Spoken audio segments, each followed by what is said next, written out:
علی رضی اللہ تعالیٰ عنہ آپ صلی اللہ علیہ وسلم ہی کے زیر پرورش تھے اور آپ صلی اللہ علیہ وسلم ہی کے ساتھ رہتے بھی تھے۔ انہوں نے آپ صلی اللہ علیہ وسلم کو نماز پڑھتے دیکھا، بی بی خدیجہ رضی اللہ تعالیٰ عنہ کو بھی دیکھا۔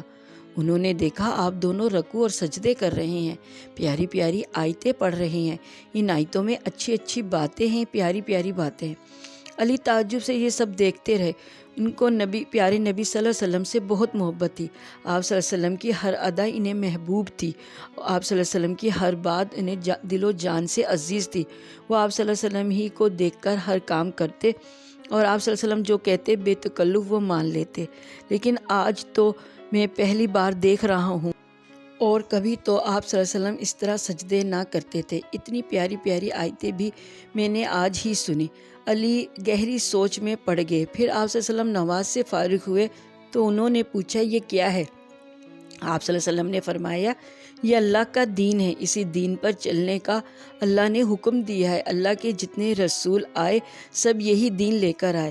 علی رضی اللہ تعالیٰ عنہ کو بہت تعجب ہوا۔ انہوں نے پوچھا اچھا یہ رکوع اور سجدے کیسے؟ آپ صلی اللہ علیہ وسلم نے فرمایا اللہ نے مجھے نبی بنایا ہے، مجھ پر اپنا کلام اتارا ہے تاکہ میں لوگوں کو اچھی باتیں بتاؤں، لوگ بھٹک رہے ہیں ان کو سیدھی راہ دکھاؤں اور ان کو اللہ کی عبادت پر ابھاروں۔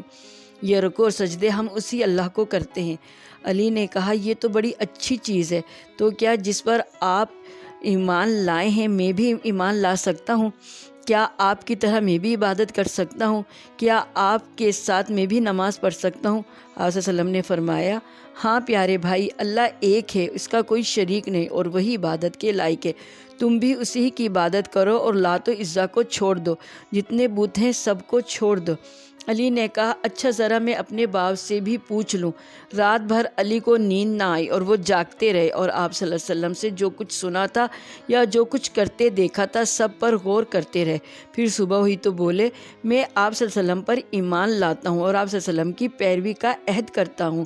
مجھے باپ سے پوچھنے کی کوئی ضرورت نہیں، بتائیے میں کس طرح رکوع کروں، کس طرح سجدے کروں اور کس طرح اللہ کا کلام پڑھوں۔ آپ صلی اللہ علیہ وسلم نے اسی وقت نماز سکھا دی اور جو آیتیں نازل ہو چکی تھی وہ بھی یاد کرا دی۔ اب جب بھی آپ صلی اللہ علیہ وسلم نماز پڑھتے علی رضی اللہ تعالیٰ عنہ بھی ضرور ساتھ ہوتے۔ علی اور زید ایک ساتھ ہی رہتے تھے، بھلا وہ علی سے پیچھے کیسے رہنے والے تھے؟ وہ بھی ایمان لے آئے اور شوق سے دین کی باتیں سیکھنے لگے۔ اسی طرح آپ صلی اللہ علیہ وسلم پر سب سے پہلے بی بی خدیجہ ایمان لائیں، پھر علی اور زید مسلمان ہوئے اور مرتے دم تک آپ صلی اللہ علیہ وسلم سے چمٹے رہے۔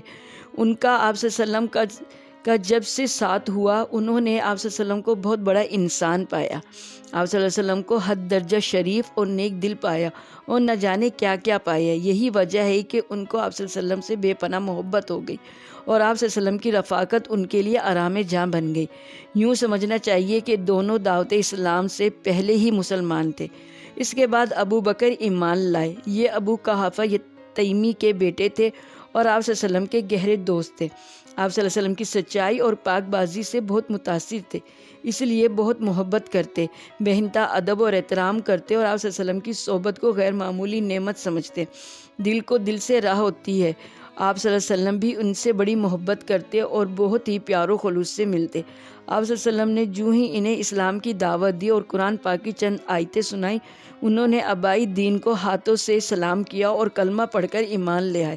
آپ صلی اللہ علیہ وسلم نے اسلام کی دعوت دی اور دین کی خوبیاں بیان کی تو ان کی زبان سے بے ساختہ یہ الفاظ نکلے جو انتہائی اخلاص اور عقیدت کا نمونہ تھے۔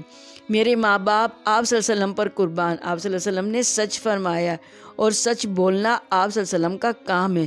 میں گواہی دیتا ہوں اللہ کے سوا کوئی معبود نہیں اور آپ صلی اللہ علیہ وسلم اللہ کے رسول ہیں۔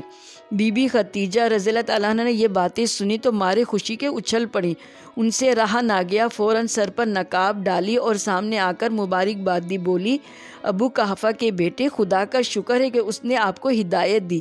ابو بکر اسلام لائے تو آپ صلی اللہ علیہ وسلم کو بڑا سہارا ملا اور کام کے لیے کچھ میدان بھی ہموار ہو گیا۔ حضرت ابو بکر رضی اللہ تعالیٰ عنہ بہت رحم دل اور نرم مزاج تھے۔ ساری قوم ان کی عزت کرتی اور چھوٹے بڑے سب ان کا احترام کرتے۔ وہ قریش کے سب سے اونچے گھرانے سے تھے، وہاں کے بھلے برے سب ان کی نگاہوں میں تھے۔ تجارت ان کا پیشہ تھا، ان میں بڑی برکت ہوئی۔ اللہ نے خوب دولت دی، دولت کے ساتھ دل بھی دیا۔ مال آتا رہتا اور وہ بھی دل کھول کر خرچ کرتے رہتے۔ سوجھ بوجھ اور دنائی بھی بلا کی تھی، مشکل سے مشکل بات چٹکی بج جاتے حل کر دیتے، اسی لیے ہر معاملے میں لوگ ان سے مشورہ کرتے اور یوں بھی ان کے پاس آ کر بیٹھا کرتے۔ ان میں کچھ ایسی باتیں تھیں جو دلوں کو مو لیتی۔ اب ابو بکر بھی اسلام پھیلانے لگے۔ جو لوگ ان کی سوجھ بوجھ اور ایمانداری سے متاثر تھے ان کو انہوں نے دین کی باتیں بتائیں اور اسلام لانے کی دعوت دی۔